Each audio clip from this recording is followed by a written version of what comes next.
Queridos, abra a Bíblia comigo no livro de Mateus, capítulo 13.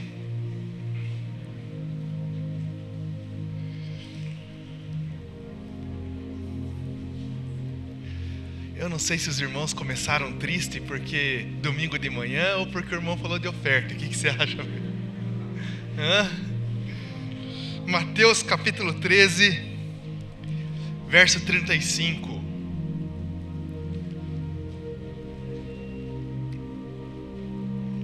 Beleza, Joe? Mateus 13, 35 diz assim: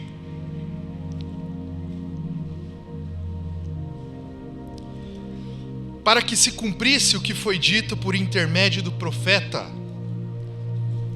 abrirei em parábolas a minha boca e publicarei coisas ocultas desde a criação do mundo.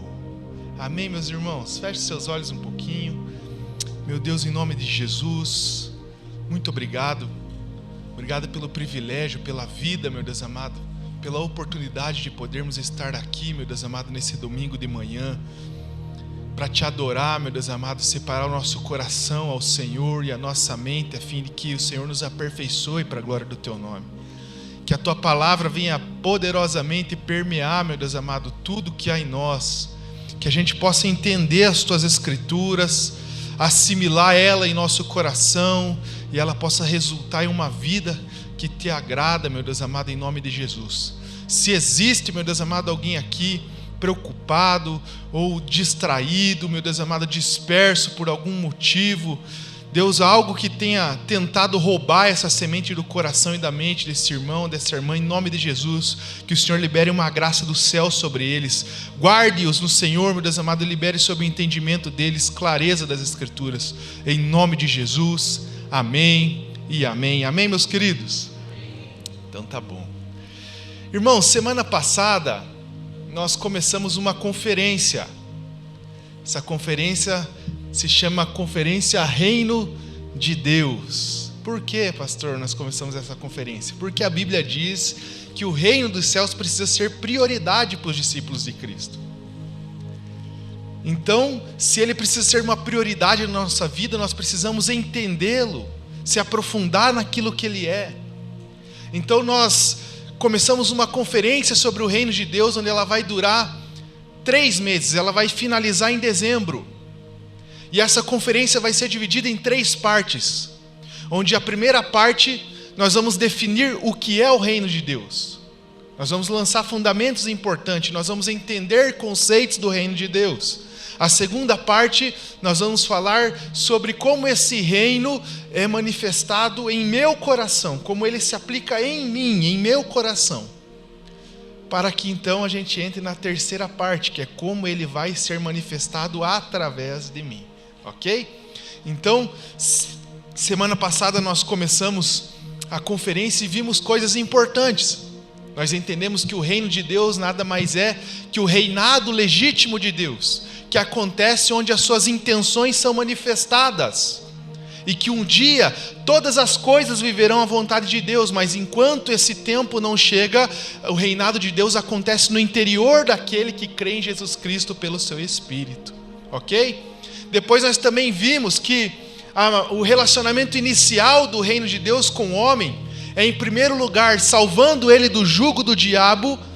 É um relacionamento que apresenta a ele salvação e libertação, mas que reposiciona ele debaixo do senhorio de Cristo, porque a mensagem principal do reino de Deus é essa.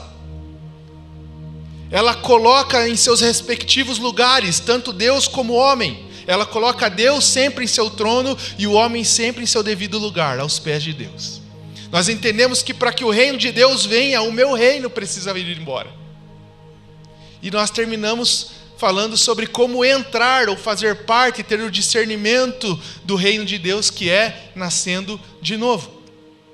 Então, se semana passada nós vimos o que é o reino de Deus, hoje nós vamos entender como é o reino de Deus. Nós já entendemos o conceito do que é, hoje nós vamos entender como é. E nos evangelhos existem, irmão Valcir, aproximadamente 17 parábolas com essa finalidade. Nos 4 evangelhos existem no mínimo 17 parábolas com essa finalidade, onde Jesus vai expressar como é o reino de uma maneira simples e exemplar, a fim de que todos os seus ouvintes pudessem entender como é o reino de Deus, para que ele pudesse ser acessado ou vivido. Então, algumas coisas me chamam a atenção nesse texto que nós lemos aqui. O texto diz que Jesus falava por parábolas, em primeiro lugar, para que se cumprisse o que foi dito por intermédio do profeta a seu respeito. Abrirei em parábolas a minha boca e publicarei coisas ocultas desde a criação do mundo. Então Jesus ensinava por parábolas para que se cumprisse o que a lei profetizou a seu respeito. Segundo lugar, ele falava por parábolas porque era uma linguagem, entre aspas, universal da época. Se ele chegasse nos mestres da lei e conversasse sobre a lei, quem sabe eles entenderiam a profundidade das revelações de Cristo. Mas se ele chegasse nos pequeninos e apresentasse o reino de Deus de uma maneira profunda, eles não iam compreender. Então o que Jesus fazia? Ele utilizava uma linguagem universal, a figura de um trigo, a figura de um pão, a figura de um joio, a figura de uma rede, a figura de uma árvore, a fim de que todos entendessem com simplicidade o que Cristo queria comunicar a eles a respeito do reino de Deus.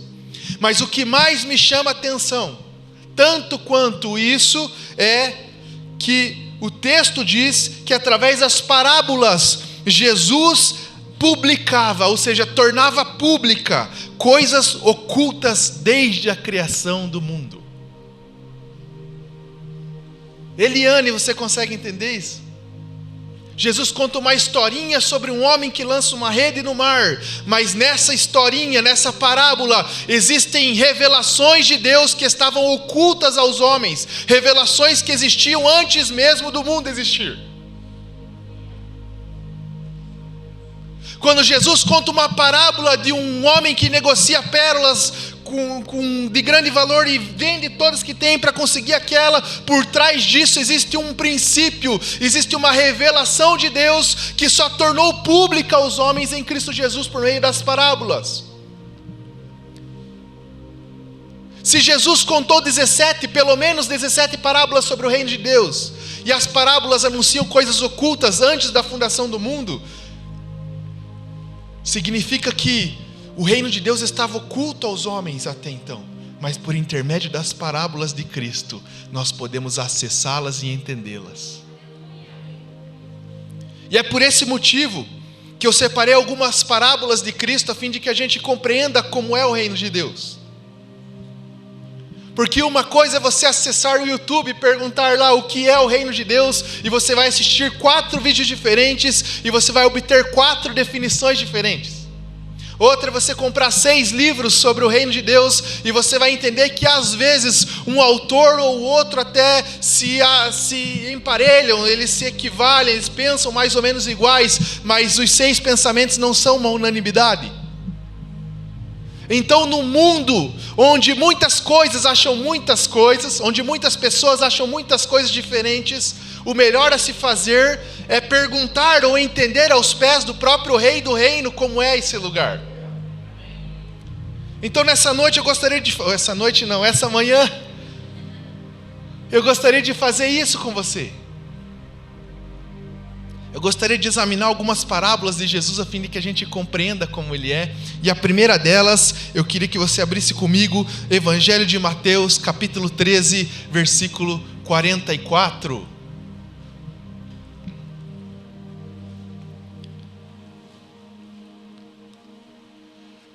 Mateus 13, 44.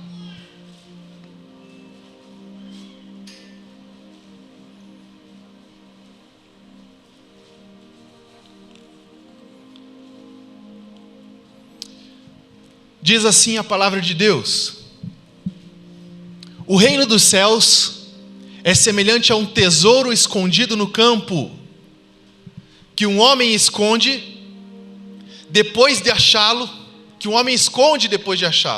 Então, em sua alegria, vende tudo que tem e compra aquele campo. Joe, você faz um favor para mim, meu querido? Essa aqui é a versão Almeida 21. Eu quero a Almeida Revista Atualizada ou a Almeida Revista Corrigida. Tá bom? Olha o que o texto está dizendo, irmãos. Vamos ler mais uma vez. O reino dos céus é semelhante a um tesouro escondido no campo, que um homem achou e escondeu. E pelo gozo dele, vai, vende tudo quanto tem e compra aquele campo. Como é o reino de Deus? Essa parábola, Jesus está comparando o reino de Deus, em primeiro lugar, a um tesouro escondido num campo. Jesus compara o reino de Deus a um tesouro por conta do valor e do significado que o reino de Deus traz para o homem. O homem dessa parábola se encheu de alegria por um motivo lógico. Foi porque de uma forma inusitada, inesperada e gratuita, ele encontrou um tesouro, e esse tesouro lhe deu condições de viver coisas que por toda a sua vida pareciam impossíveis. A surpresa que esse tesouro traz àquele homem muda a sua vida, e quando Jesus compara o reino de Deus a um tesouro escondido no campo que é encontrado por um homem, é isso que ele está comunicando. Porque existiam coisas que pela ordem natural nós jamais poderíamos desfrutar delas. Por conta do pecado nós vimos que nós estamos de alguma maneira relacionados diretamente com o mundo, porque ele satisfaz essa natureza do homem.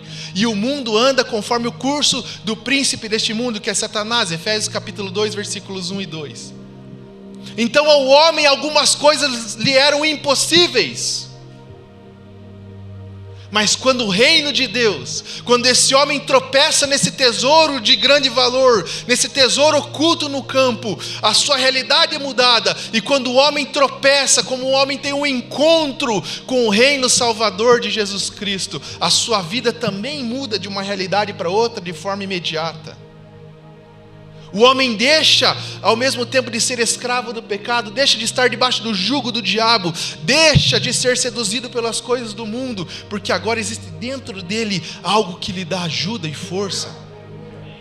Agora o Espírito de Deus faz com que ele não seja mais escravo dos seus pecados. O Espírito de Deus lhe dá força para combater os desejos. Agora ele não precisa mais andar disperso, porque o reino de Deus lhe cercou. E a primeira coisa que essa parábola nos ensina, pode deixar ela aqui, Joe, é que o reino de Deus é algo que constantemente está cercando o homem na sua dispersão e desespero, a fim de lhe apresentar uma nova esperança de vida. Mas mais do que o reino de Deus ser comparado a um tesouro, Sérgio, uma outra coisa me chama a atenção. É quem encontrou e o que fez depois que encontrou. O texto diz que um homem encontrou. Ele diz que qualquer um pode ser quem encontrou. Ele não diz que foi um judeu estudado. Ele não diz que foi um fariseu ou um saduceu. Ele não diz que foi um grego ou um romano. Ele não diz se foi um negro ou foi um branco. Ele não diz se foi um rico ou foi um pobre, um formado ou um analfabeto. Ele não diz. Ele não diz se foi de direita ou foi de esquerda. Ele não diz. Ele diz um homem encontrou. Mas repare bem no que esse homem fez depois de ter encontrado esse tesouro. Um homem achou e escondeu. E pelo gozo dele, vai, vende tudo o que tem e compra aquele campo. O que você faria se você encontrasse um tesouro?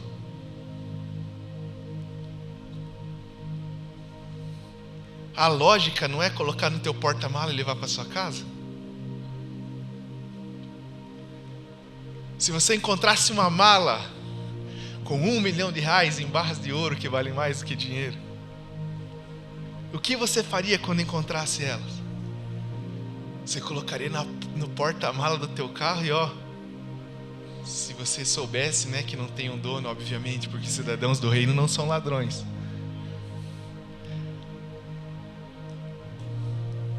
Mas esse texto, ele me intriga por isso, Diego. Ele diz que que o homem que encontrou, ele enterrou esse tesouro no próprio terreno que ele encontrou. E ele chegou em sua casa e falou: mulher, vamos vender tudo que a gente tem. O que der para a gente colocar na nossa carroça e ir para lá a gente vai, e o que não der a gente deixa aqui mesmo, o que conseguir vender a gente vende. Mas a gente vai comprar o terreno onde esse tesouro foi encontrado. Sabe o que isso me mostra? Que o reino de Deus não é uma coisa que quando eu encontro, eu adiciono ele na minha vida. Mas é o oposto disso. Quando eu encontro o reino de Deus, não é ele que é adicionado em minha vida, sou eu que sou transportado para a sua realidade. Quando nós encontramos o reino de Deus, Pati, nós temos muitas coisas. Nós temos a nossa formação, nós temos a nossa profissão, nós temos os nossos sonhos, nós temos as nossas prioridades, e quando a gente encontra o reino de Deus, ele não passa a ser mais uma dessas coisas que estão sobre o meu domínio. Pelo contrário, são todas essas coisas que passam a estar sob o domínio do reino de Deus. É por isso que ele não pega aquele tesouro e traz para a sua realidade, mas é ele que passa a viver a sua vida com seus bens e a sua família dentro da realidade desse tesouro que ele encontrou. Quem está me entendendo, diga amém. Então a primeira coisa que nós aprendemos sobre como é o reino de Deus é que o reino de Deus é condicional. Porque ao mesmo tempo, se por um lado, melhor dizendo, Jesus apresenta o reino como qualquer homem pode encontrar, por outro ele está nos dizendo que apesar de qualquer homem poder encontrar, não se pode viver de qualquer maneira. Apesar de qualquer um poder achá-lo, não se vive de qualquer jeito. Porque o reino de Deus se torna a prioridade da vida do homem. A mensagem principal do reino de Deus é essa: Deus sempre no seu trono e o homem sempre a seu serviço. Então, como é o reino de Deus? É um reino condicional. Segunda parábola de Jesus, Marcos capítulo 4, versículos 30 ao 32. Marcos 4, 30 ao 32. Essa parábola, Jesus vai assemelhar o reino a um grão de mostarda que se desenvolve até se tornar uma grande hortaliça ou uma grande árvore, dependendo da sua tradução.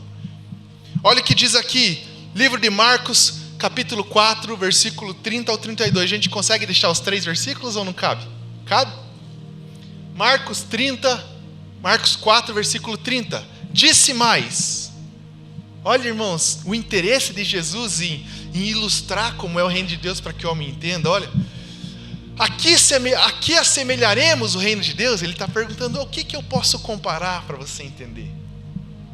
Ele diz assim: ou com que parábola o apresentaremos? E aí ele vai dizer: é como um grão de mostarda que, quando semeado, é a menor de todas as sementes sobre a terra. Mas uma vez semeada, cresce e se torna maior do que todas as hortaliças, deita grandes ramos, a ponto de as aves do céu poderem aninhar-se sobre a sua sombra. Interessante fazer um destaque. O grão de mostarda realmente não é a menor semente de todas, mas na região onde Jesus estava, dentro do contexto social que ele estava inserido, no meio dos homens, aquela semente era realmente conhecida como a menor de todas as sementes. E outra informação interessante é que a hortaliça de mostarda de Israel é diferente da hortaliça de mostarda que nós temos aqui. Aqui ela é média, né? Ela é realmente pequena comparado à relva, às árvores, mas naquele tempo existiam árvores de mostarda. Então aqui Jesus está comparando o reino de Deus com um grão de mostarda que é semeado, e esse grão é germinado, e ele vai se desenvolvendo até alcançar o seu estado pleno, e o seu estado pleno já não é mais do tamanho de um grão de mostarda, mas é uma árvore frondosa, e essa árvore é tão grande que os seus galhos se encurvam, e os seus galhos são tão grandes que até mesmo as aves do céu acham ninho debaixo deles. Jesus está dizendo aqui sobre o desenvolvimento do reino de Deus no mundo. Da mesma maneira que um grão de mostarda se desenvolve até a sua plenitude, assim o reino de Deus se desenvolve até a sua consumação. Da mesma forma que essa semente se tornou árvore grande e formosa, assim é a operação do reino de Deus no mundo. Quando o reino de Deus chega no meio dos homens, ele vem através de um rei, Jesus. Um rei sem império, um rei sem riqueza, um rei sem política, um reino aparentemente inexpressivo e nada ameaçador, exatamente como uma semente de mostarda. Mas apesar do reino vim sem aparência política, vim sem aparência econômica, vim sem aparência militar, esse rei, pelo seu espírito, coloca esse reino dentro de 12 homens. Pastor, mas Judas não morreu? Morreu, mas depois ele escolheu outro, Matias, 12. Ele coloca esse reino dentro de 12 homens, e depois desses 12 homens são mais 3.000, e de repente o livro de Atos diz que não são 3.000, mas são 5.000. E 2.000 anos se passaram, e já não está mais dentro de 5.000, mas está dentro de milhões. Está no interior de bilhões. Mas um dia esse reino não estará somente dentro, no interior de bilhões, mas ele será externalizado, porque o próprio rei descerá dos céus com grande poder e glória. E todas as coisas se encurvarão a ele. A Bíblia diz em 1 Coríntios 15, 25, que ele vai estabelecer um reino e vai reinar até que todas as coisas sejam colocadas debaixo dos seus pés. E depois que esse rei, Jesus, colocar todas as coisas debaixo dos seus pés no seu reino, ele passará o seu cetro de rei a Deus, o Pai, 1 Coríntios 15, 24. E depois que Deus, o Pai, receber o cetro de governo de Jesus, então finalmente Ele será tudo em todas as coisas. Você consegue entender que o reino de Deus está entre os homens? Ele ainda não alcançou o seu estado pleno, mas ele está se desenvolvendo. Quem está me entendendo, diga amém. Ele começa em um homem, Cristo, ele passa para 12, vira 5, passa para milhões, e nós cada vez mais no meio da história do homem, vamos testemunhar o reino de Deus alcançando escalas cada vez maiores. Como Jesus nos apresenta o reino aqui, um reino progressivo que alcançará a sua consumação, o seu estado pleno. Mas talvez uma pergunta esteja te intrigando aí. Talvez você esteja pensando assim: mas pastor, como pode o reino estar se desenvolvendo cada vez mais, se ao mesmo tempo vemos cada vez mais o mal se agravar?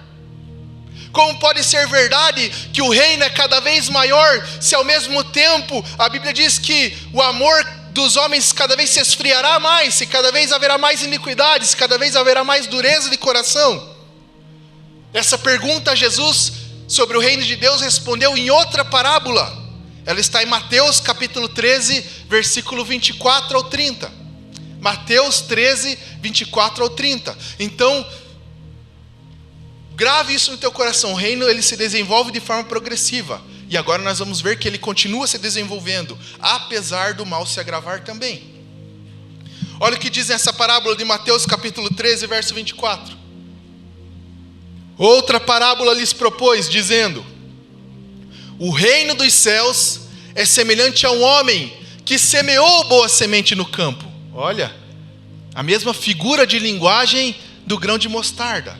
Ele semeou boa semente no seu campo, mas, verso 25, mas, enquanto os homens dormiam, veio o inimigo dele Se o reino de Deus é a semente de Deus no mundo, quem é o inimigo de Deus? Satanás. Veio o inimigo dele e semeou o joio no meio do trigo e retirou-se. Então Jesus está dizendo que a semente do reino agora aqui, ela é como o trigo plantado. E quando os homens dormiram, não Deus, os homens dormiram, o inimigo veio e semeou o joio no meio dessa plantação de trigo. Olha o verso 26 agora. E quando a erva cresceu e produziu fruto, apareceu também o joio. O trigo foi crescendo e ele foi desenvolvendo e apareceu o fruto do trigo. E de repente ele percebeu que também apareceu o joio. Agora olha o verso 27. Então, vindo os servos do dono da casa, lhe disseram, os anjos: Senhor, não semeaste boa semente no teu campo? De onde vem, pois, o joio? Verso 28. Ele, porém, respondeu: um inimigo fez isso. Mas os servos perguntaram: queres que vamos e arranquemos o joio? Olha o que Jesus responde, verso 29. Não! Exclamação. Replicou ele: para que ao separar o joio, não arranqueis também com ele o trigo. Versículo chave, o verso 30. Deixai-os crescer juntos até onde, irmãos? E no tempo da colheita direi aos ceifeiros: ajuntai primeiro o joio, atai em feixes para ser queimado, mas o trigo recolhei no meu celeiro. Então olha o que Jesus está dizendo, Branco. O reino de Deus foi plantado no mundo dos homens, mas o reino das trevas também foi semeado nele. Os homens dormiram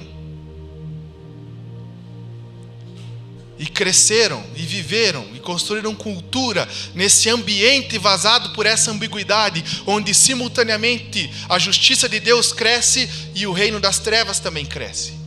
E os anjos perguntaram: Senhor, se o joio está crescendo, ele atrapalha o teu reino de crescer mais rápido. Quer que a gente vá lá e arranque esse joio? E ele falou: não, porque se você destruir o joio, vocês podem também destruir o trigo. Se vocês trazerem o meu juízo sobre o joio agora, esse juízo respingar no trigo, vocês vão destruir parte daquilo que está sendo operado também do reino de Deus. E ele diz assim: então deixai crescer juntos, deixem-os crescer juntos, até o tempo da ceifa, até o tempo da consumação, até chegar a hora onde essa era será interrompida pela consumação do meu reino. Deixe o mal crescer junto, porque no tempo certo eu vou debulhar ele. Mas ainda não vou arrancá-lo, porque se eu arrancar de alguma maneira estiver perto, eu vou destruir aquilo que é bom. O que eu aprendo com isso? Em primeiro lugar, que o destino do reino de Deus é cada vez mais seus cidadãos elevarem o seu nível de justiça, e o destino do mal é cada vez mais se agravar. Isso quer dizer que o fato do mal estar se agravando no mundo cada vez mais não significa que o reino de Deus não está se desenvolvendo. Pelo contrário, o mal só se agrava porque está no calendário de Deus e o tempo da ceifa está cada vez mais perto. Se o mal está crescendo, é porque ele não cresce sozinho, ele cresce junto com outro ramo, o ramo de trigo. Então, toda vez que nós vemos o mal se manifestar de forma grave, a pergunta que eu devo fazer não é onde está o reino de Deus aqui, mas é como está o meu nível de justiça nesse lugar. Quando eu vejo o mal se agravar em algum lugar do mundo, a pergunta que eu faço não é onde está o reino de Deus lá, mas é onde estão os ramos de trigo grandes e viçosos que Deus está fazendo. Porque o mal vai crescer, e se eu tenho visto, se eu tenho assistido o mal crescer em grande escala, onde estão os ramos de trigo que também estão crescendo assim? Deus quer fazer de você um ramo de trigo forte e viçoso. Se nos últimos dias o mal está elevando a sua gravidade, o reino também está elevando o seu nível de justiça através de você.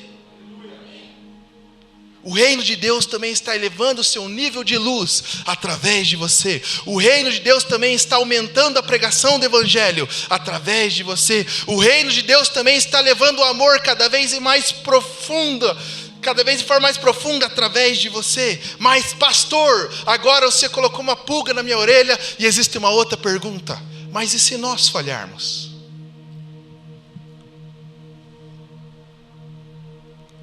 E se eu não for esse ramo de trigo? E se nós falharmos, Senhor? E se o nosso nível de justiça, Senhor, não for tão expressivo quanto a gravidade do mal? Aí Jesus explicou isso em outra parábola, Mateus 4, 26 ao 29. Olha como as coisas vão ficando claras. Quem está me entendendo, diga amém. Elas vão ficando claras acerca do reino de Deus. Você consegue se sintonizar na medida que Cristo vai revelando Ele para você. Livro de Mateus capítulo 4, verso 26 ao 29, Jesus disse, e dizia, o reino de Deus é assim, como se um homem lançasse semente à terra de novo. O reino de Deus é assim, como se um homem lançasse semente à terra e dormisse, e se levantasse de dia, de noite ou de dia, e a semente brotasse e crescesse, não sabendo ele como. Porque a terra por si mesmo frutifica, primeiro a erva, depois a espiga, por último o grão cheio na espiga. Consegue entender a progressão? E quando o fruto já se mostra, mete-se logo a foice, porque chegou a ceifa. É chegada a ceifa.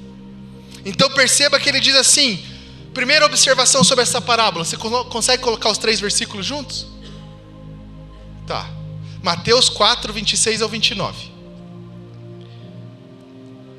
Ele fala assim que o reino de Deus é como se um homem lançasse a terra e dormisse, se levantasse de noite ou de dia, e a semente brotasse e crescesse, não sabendo o homem como, porque ele pensa assim, eu não cultivei ela, como que ela cresceu? Eu não fiz a minha parte, como ela desenvolveu? Aí Jesus diz, porque a terra por si mesma frutifica. Isso mostra que apesar da igreja ser o agente do reino de Deus e o meio por onde ele se movimenta na terra, o reino não está no poder da igreja. Porque se a igreja parar, o reino vai continuar avançando e despertá-la de novo.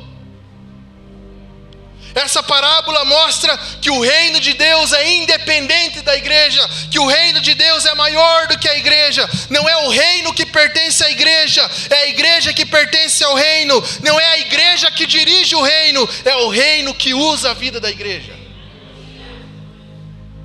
Então a resposta é essa. Se eu parar, Deus vai fazer acontecer, porque a obra é dele. É o seu espírito que dá o crescimento.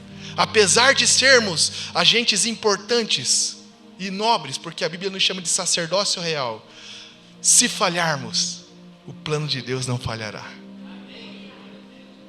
Porque não é o plano de Deus que está em nossas mãos. Quando eu entro no reino de Deus, sou eu que me mudo para as mãos dele. Quem está me entendendo, diga amém. Ou seja, o reino de Deus se desenvolverá até a sua consumação, independente da boa vontade humana. O reino de Deus germina, floresce no meio dos homens, mesmo se houver a inatividade dos filhos de Deus. Então, como é o reino de Deus, pastor? O reino de Deus é um reino progressivo e com destino certo, decretado a sua consumação. Um dia, todas as coisas estarão debaixo das intenções de Deus. Todas. Terceira parábola que eu gostaria de abordar.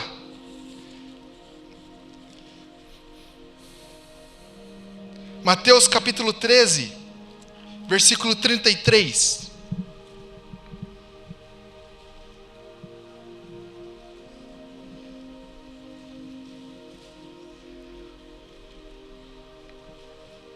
Mateus 13:33 diz assim: outra parábola lhes disse: o reino dos céus é semelhante ao fermento que uma mulher toma e introduz 3 medidas de farinha até que tudo esteja levedado. Essa parábola está falando sobre a influência do reino de Deus.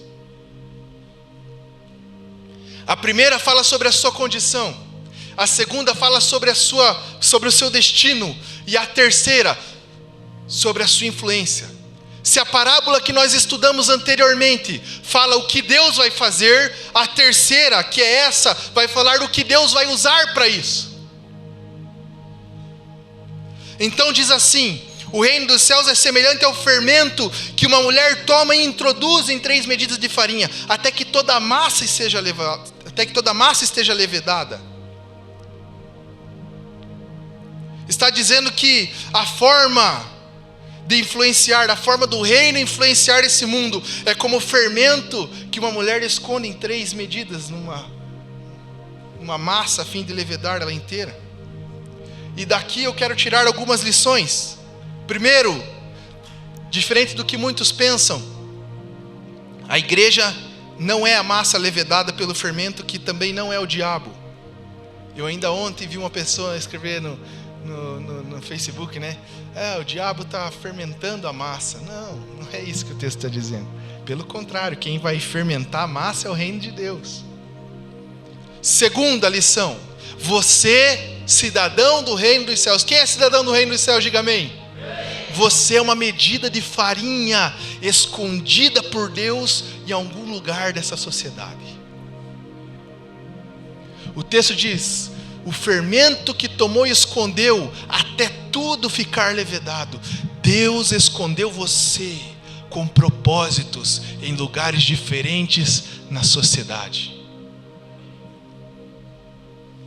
Quando eu entro dentro do reino de Deus, porque o reino de Deus é um presente que você entra dentro. Existem presentes que dá, existem presentes que não dá. É igual um copo de água. Se eu pegar um copo de água e chamar você, Karine, e falar assim: você aceita esse presente? E você aceitar, você consegue entrar dentro desse presente? Não.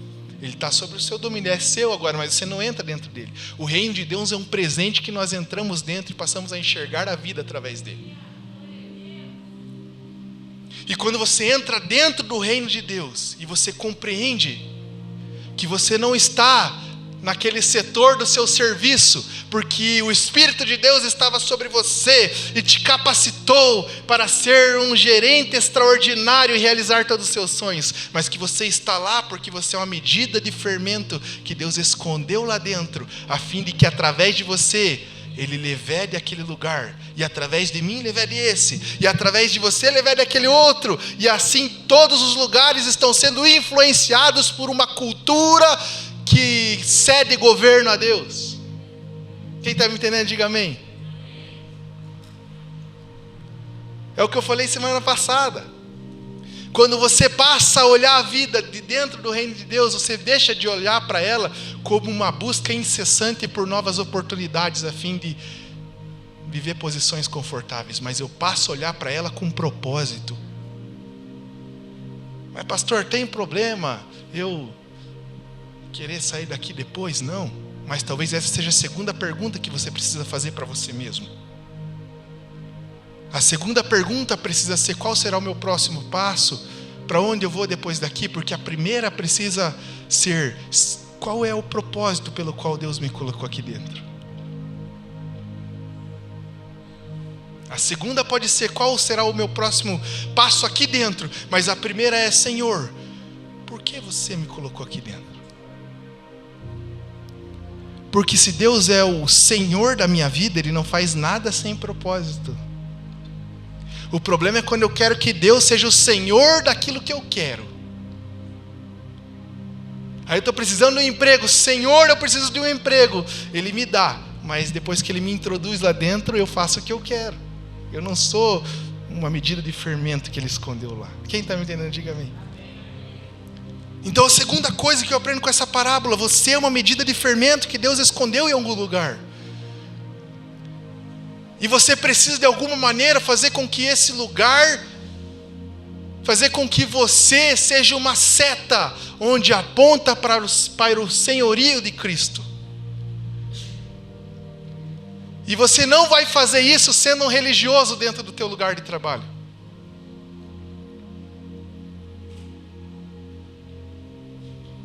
Se você fizer isso ou tentar fazer isso sendo um religioso dentro do seu local de trabalho, você vai mais atrapalhar do que ajudar. Porque o reino de Deus não é religião. A gente viu isso semana passada, João capítulo 3, um religioso, principais da sinagoga e mestre em Israel estava fora do reino de Deus. Como que eu faço, pastor, para influenciar, levedar a massa no meu ambiente de trabalho? Entenda, vivendo uma vida que comunica os atributos de Deus. Vivendo uma vida que comunica quem Deus é. Simples. Não precisa eu chegar todo dia da manhã e hoje a devocional é Marcos capítulo 1, versículo... Não precisa todo dia. Fazer isso é importantíssimo. Se você tiver oportunidade, faça. Significa que eles estão te dando credibilidade. O livro de Atos vai dizer que Filipe, quando ganhou crédito, pregou o evangelho e a cidade se converteu. Mas o reino de Deus é expressado através de você, através de uma cultura que comunica o caráter de Deus na sua vida. Por exemplo, pagamento cai todo dia 5, quinto dia útil. Deu 6 dia útil, não caiu. O cara chega no teu setor e fala assim: daí, vamos cercar o carro novo do patrão lá? Vamos colar uns adesivos lá? Ele não. Vamos colar lá uns negócios, dia 5 foi ontem. Vamos pôr um calendário lá para ele. Aí você vai entender assim, não, cara. O reino de Deus não se expressa desse jeito.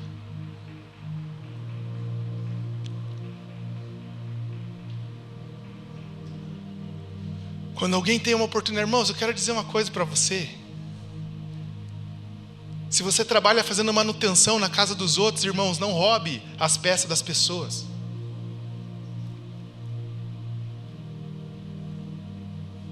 O reino de Deus dá, não rouba.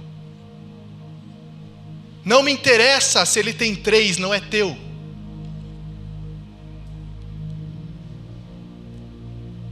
O reino de Deus é justo ou injusto? Então venda, se você é vendedor, por preço justo. Apareceu a oportunidade de eu ganhar 600%. Eu vou enrolar esse cara. Mas o justo é 200. É assim que você vai aos poucos disseminando a cultura do reino de Deus. Quando um policial militar chegou para João Batista e falou assim: ó, eu sou polícia, cara. Se o bandido vacilar, eu tenho que matar. Se o drogado responder, é pé no vidro.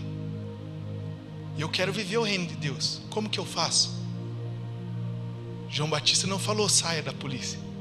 Ele falou assim: policial é o quê? O policial falou uma autoridade. Ele falou: e Deus é o quê? Autoridade. Reflita a autoridade que você é como a autoridade maior de todas. Não seja um opressor, não seja desonesto, não seja injusto. Não abuse da tua autoridade, mas use ela para promover o bem. O policial, o centurião romano, voltou para a sua atividade. Um cobrador de imposto chegou e falou para João Batista: olha, eu cobro imposto para o Ratinho Júnior. O que eu faço? 33% da gasolina eu dou para o governador. Desses 33, 10% eu pego para mim. Aí João Batista falou: se o teu trabalho é o quê? Cobrar. Ele falou: então cobre o justo. Ele não falou saia do teu... Ele falou: cobre de forma justa. Então como que eu influencio, como que eu levedo? Comunicando os atributos, o caráter de Deus através daquilo que eu faço. Por isso não tem a ver com ser jogador de futebol, fazer gol e erguer a camisa. Igual o Neymar coloca a faixa lá, eu sou de Jesus, mas coloca a faixa em um jogo e coloca 10 TikTok dizendo que não é. Não tem a ver com isso. Tem a ver com fazer gol e não atentar a torcida. Tem a ver com aproveitar a oportunidade da entrevista. Dizer: cara, o jogo foi legal, aquela violência não foi boa. Está entendendo, irmão? Sim ou não? Quarta lição que eu aprendo. O fermento é menor do que a massa, mas predomina sobre ela. A massa é maior do que a medida de fermento, mas o fermento predomina sobre ela.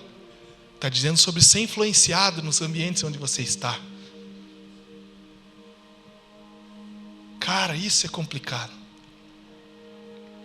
O problema de você permitir ser influenciado 1, 2, 3 vezes é que quando você quiser dar a volta por cima, você não vai ter moral e credibilidade para fazer isso. Não seja influenciado, influencie. Não ser influenciado não tem a ver com ser religioso mais uma vez e dar espadada nas pessoas. Tem a ver com simplesmente você não escolher fazer o que elas te oferecem. Quinta lição. O fermento precisa estar presente para impactar a massa. Não se pode mudar do que se evita. Não tem como levedar a massa se não pôr o fermento lá dentro. Não podemos mudar do que nós abandonamos. Santificação não é omissão. Entenda isso, existe uma diferença. Eu me santifico quando eu não faço o que os outros fazem, mas eu me omito quando eu não estou onde eles estão. Jesus não fez o que o homem fazia, mas estava onde eles estavam. Eu li em algum lugar que o Verbo se fez carne e habitou entre nós, e não vimos a sua carnalidade, vimos a sua graça e a sua verdade. A gente não vai conseguir mudar o que a gente evita. Quando Jesus orou a oração sacerdotal em João capítulo 17, se não me engano, ele não falou, Pai, tira eles do mundo. Ele inclusive disse, não rogo que os tire do mundo, mas que os livre do mal. Jesus não disse, eu vou tirar eles de lá, e o resto que se dane. Não tem como eu tirar, porque eles são cidadãos, o reino está dentro deles. Se tirar eles, quem vai levedar toda a massa? Mas enquanto eles estiverem lá, livra-os do mal.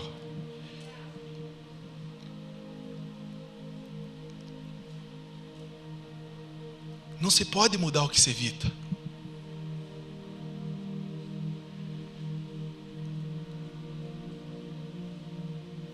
Me lembro de uma vez, novo convertido ainda, Tony, devia ter acho que 1 ano, no máximo 2 anos de conversão. 2 anos é novo convertido, pastor? É, novo ainda. E aí, tinha não sei, era uma lanchonete, lá perto da minha casa, que ela era muito conhecida, muito popular, ponto de encontro da piazada. E essa lanchonete vendia lanche, vendia as coisinhas, mas também vendia bebida para quem queria. E os meus amigos se encontravam lá não para beber, mas para lanchar, tomar uma gasosa, tirar sarro um do outro. E eu queria falar de Jesus lá dentro, irmãos. Eu queria sentar nessa lanchonete comendo uma coxinha com eles para falar de Jesus com eles. Mas o religioso que estava dentro de mim falava assim, não, se eu entrar dentro dessa lanchonete e meu pastor passar de carro na frente, o que ele vai pensar de mim? Pensar que eu estou no boteco. Queridos, não se pode mudar o que se evita.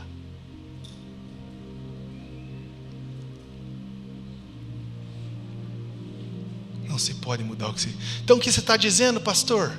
Que eu posso ir lá para evangelizar? Agora eu quero te dizer uma coisa, irmãos. Você pode me enganar, mas você não engana a tua consciência. O apóstolo João vai dizer bem assim, que o homem de Deus, que deixou de servir a Jesus, sem boa consciência, já naufragou na fé e não sabe.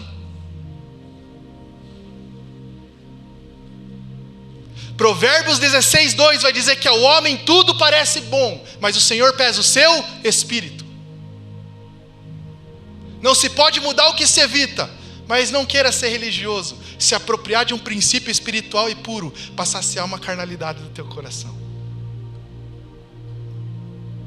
Porque o propósito não é entrar lá para ser influenciado, é eu entrar lá para influenciar.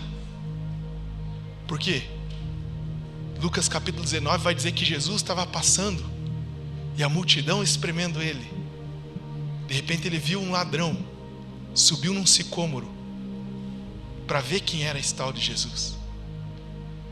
E aí estavam os religiosos, estavam os discípulos de Jesus, todo mundo querendo um tempo com Jesus, 10 minutinhos ali, para ser abençoado por Cristo. Aí Jesus olha para aqueles caras e olha para aquele ladrão. Ele fala: ô Zaqueu,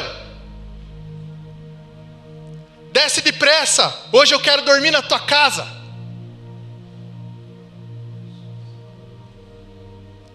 Sabe o que aconteceu, Marco?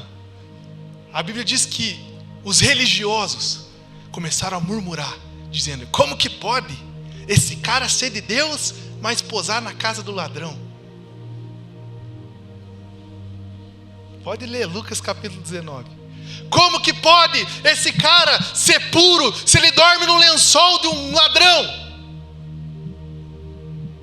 Não se pode mudar o que se evita.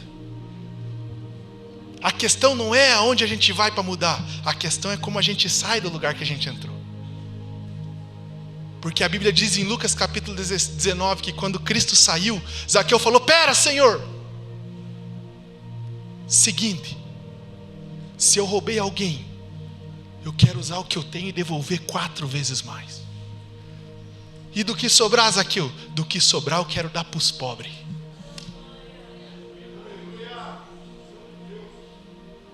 Então o problema, irmãos, não é onde você vai influenciar, é se você consegue sair como Jesus sai.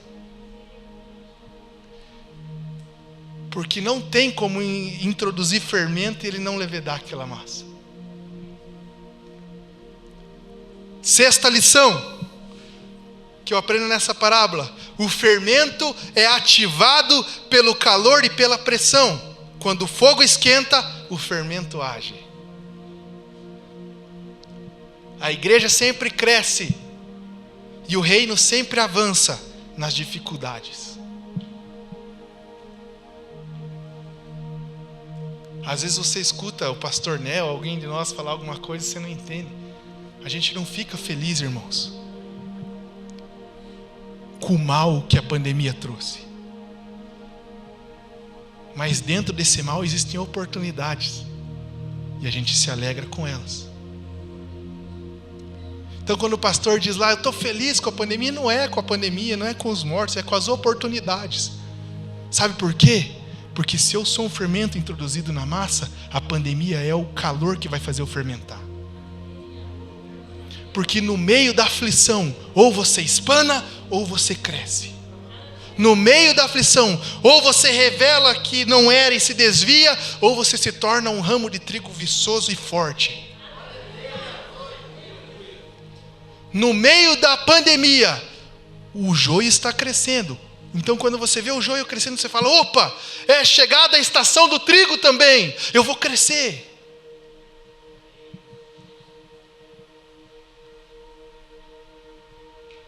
Então eu tenho cicatrizes no meu coração nessa pandemia, você também tem. Eu sofri perdas, irmãos, nessa pandemia, você também. Mas eu aproveitei muitas oportunidades. Sétima lição: o fermento não pode ser removido da massa. Uma vez que foi adicionado, não pode ser retirado. Colocou um abraço, misturou, não sai mais. Está falando sobre a operação do Espírito de Deus através daquilo que você faz pelo reino.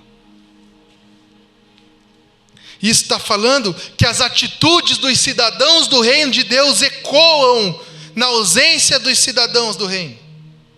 Aquilo que você faz continua acontecendo quando você sai de lá. Eu sou uma prova viva disso. Um professor de já contei para você essa história um monte de vezes. Me levou para participar de uma gincana de escola estadual. Chegou lá um dia antes dos jogos, chamou a gente na cozinha. Daí, vai passar as estratégias para nós, quem joga onde, quem faz o quê. Ele falou: não, vim aqui para falar de vocês um negócio, livro de Gênesis. Abriu o livro de Gênesis, contou a história de Abraão e Isaac. Você já sabe a história. Abraão foi matar Isaac.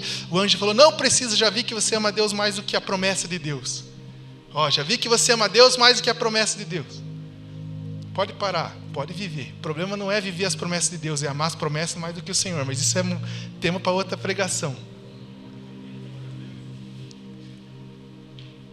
E aí ele terminou com uma pergunta assim: você teria coragem de matar a pessoa que você mais ama para mostrar que ama a Deus? Fechou a Bíblia, deixa eu orar. E na hora eu pensei na minha mãe, cara. Não era casado ainda, não conhecia o Espírito Santo também.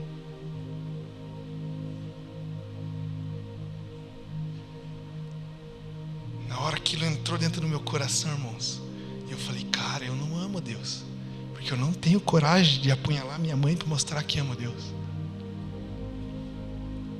Acabou para mim aquele negócio lá. Vim para casa, andava na rua, achava um folhetinho: Jesus quer te abençoar, quinta da benção, não sei das quantas. Eu, mas eu não amo Deus, eu não vou. Passava o carro de som na rua: nesta sexta-feira, grande campanha de libertação. Cara, mas eu não amo Deus. Procurava alguma coisa para assistir na televisão. De tarde é fogo, irmão, só tem fofoca de mulher, coisa que vende maquininha da sei lá do que, do Polishop, ou R.R. Soares. Aí passava nos canais, aquelas TV antigas de botãozão assim, passava o R.R. Soares: mas Deus ama você. E eu, mas eu não amo Deus. Passou um ano, passou 2, passou 3, falei, chega, cara. Chega, eu não tenho coragem de matar minha mãe para amar Deus, mas eu tenho coragem de matar a minha juventude para amar Deus. Eu vou me entregar para Deus, porque eu não consigo salvar eu mesmo, eu não consigo amar Ele, mas Ele consegue me fazer. Sabe por quê? Porque um dia um professor pregou para mim numa mesa. Olha onde que ele pregou, não foi na igreja. Ele pregou para mim numa gincana de esporte. Ele entendeu que não pode mudar o que se evita. Ele entendeu, eu estou indo lá e é uma oportunidade valiosa, é o último ano de escola, não vou mais ver esses caras, mas vou falar de Jesus para eles. E isso vai falar para eles até mesmo quando eu deixar de vê-los. E assim aconteceu. Porque não tem como tirar o fermento uma vez que ele foi introduzido. Então, como é o reino de Deus, pastor? É um reino de influência e poder. Se coloca de pé em nome de Jesus, meus irmãos. Quero orar uma palavra com você. Coloca para mim Mateus 13, 10, 11 e 12. Se você quiser assistir de novo, essa pregação ela vai estar disponibilizada no canal da igreja essa semana. Ela vai ser editada e depois postada lá, tá bom? Mateus capítulo 13, versículos 10, 11 e 12 diz assim: então se aproximaram os discípulos e lhe perguntaram: por que, Senhor, você fala tantas parábolas? Por que, Senhor, você lhes fala por parábolas? E respondeu: porque a vocês, a vós outros, é dado conhecer os mistérios do reino dos céus. Mas àqueles não lhes é concedido isso. Pois ao que tem se dará mais, e terá em abundância, mas ao que não tem, até o que tem lhe será tirado. Está falando do conhecimento do reino de Deus, da revelação do reino de Deus. O que tem essa revelação se lhe dará e terá em abundância, mas ao que não tem, até o que ele acha que tem, Deus vai destruir. Porque essa mensagem do reino de Deus, ela despedaça o conceito dos homens. Ela despedaça o que a religião acredita. E eu leio esse versículo porque eu quero liberar essa palavra sobre a tua vida. O texto diz assim, que aquele que tem, se lhe dará. Quero dizer a você, nós temos falado sobre o reino de Deus, são revelações que Deus está te dando, e o que tem se lhe dará e será dado em abundância, você vai receber mais em nome de Jesus. Mas o que não tem, e ele vai continuar no texto lá para frente, dizendo que quem não tem porque não quer, porque é gostoso viver para si mesmo. Ele vai dizer, desse, até o que ele tem de conhecimento eu vou tirar dele. Vamos orar essa palavra em nome de Jesus? Feche seus olhos. Quero lembrar você pelo Espírito Santo. Nós encontramos esse tesouro, nós nos mudamos para essa realidade. Nós estamos dentro de um reino que é progressível, ele é irreversível. O que Jesus trouxe nunca mais vai deixar de existir, pelo contrário, um dia o reino de Deus vai alcançar sua plenitude. Ele será como uma árvore frondosa e forte, os seus ramos se estenderão de maneira grande, e as aves do céu já se aninham pelo Espírito de Deus debaixo dela. Quero dizer a você, se você está cansado, se você é alguém inseguro, se você tem medo de alguma coisa, se você é ansioso, quero dizer a você: ache repouso debaixo dos galhos do reino de Deus. Aquele que habita no esconderijo do Altíssimo, a sombra do Onipotente vai descansar.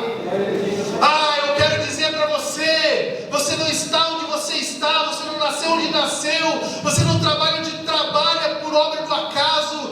Deus, em seu soberano propósito, em seu propósito eterno, escolheu você antes da fundação do mundo. Ele te colocou nesses lugares para que você seja influência. Que Deus use a tua vida de maneira poderosa. Que Deus use tua vida, teu trabalho, teus dias, teus recursos, teus filhos, Ele use em nome de Jesus. Teu casamento.